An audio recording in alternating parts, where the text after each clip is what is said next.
एक गांव में एक साधु रहता था। वो हमेशा पैड्डा के नीचे बैठकर भगवान की भक्ति करता रहता था। उसको अपनी भक्ति पर पूरी श्रद्धा थी।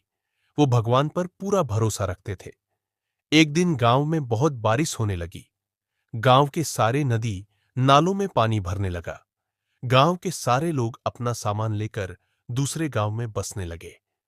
गांव के लोगों ने जाते जाते साधु से भी कहा कि महाराज, आप भी हमारे साथ दूसरे गांव में चलिए, क्योंकि यहां पर रहना खतरों से भरी है। साधु ने कहा कि मुझे भगवान पर पूरा भरोसा है और मुझे मेरे भगवान बचाने के लिए जरूर आएंगे। साधु ने ऐसा बोलकर गांव वालों के साथ दूसरे गांव में जाने के लिए मना कर दिया। सभी गांव वाले चले गए। कुछ देर के बाद बारिश बहुत ज्यादा होने लगी और पानी साधु के घुटने तक आ गया।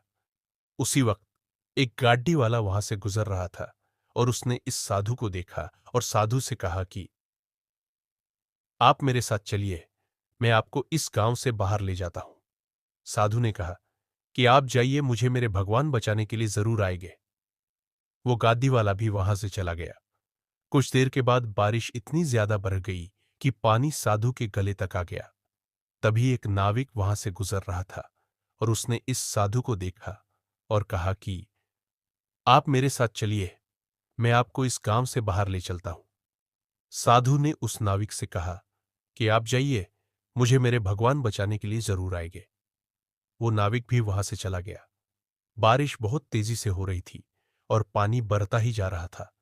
इसलिए साधु अब उस पेड़ डच के ऊपर बैठ गए और भगवान की भक्ति करने लगे।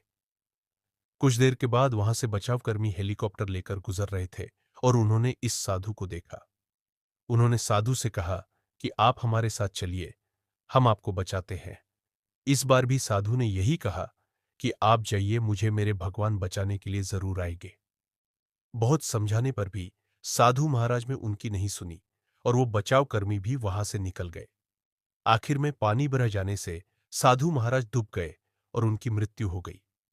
मृत्यु के बाद वो साधु भगवान के पास गए और भगवान से पूछा कि मैंने मेरी सारी जिंदगी आपकी भक्ति की और आप पर पूरा भरोसा रखा, फिर भी आप मुझे बचाने क्यों नहीं आए?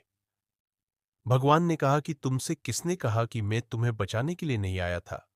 तुम याद करो, वो गांव वाले लोग, वो गाड़ी वाला, वो नाविक, वो बचाव कर्मी, वो सभी कौन थे? वो सभी मेरे भेजे हुए दूत ही तो थे। पर तुमने सही अवसर की पहचान नहीं की और उसी वजह से तुम्हारी मृत्यु हो गई।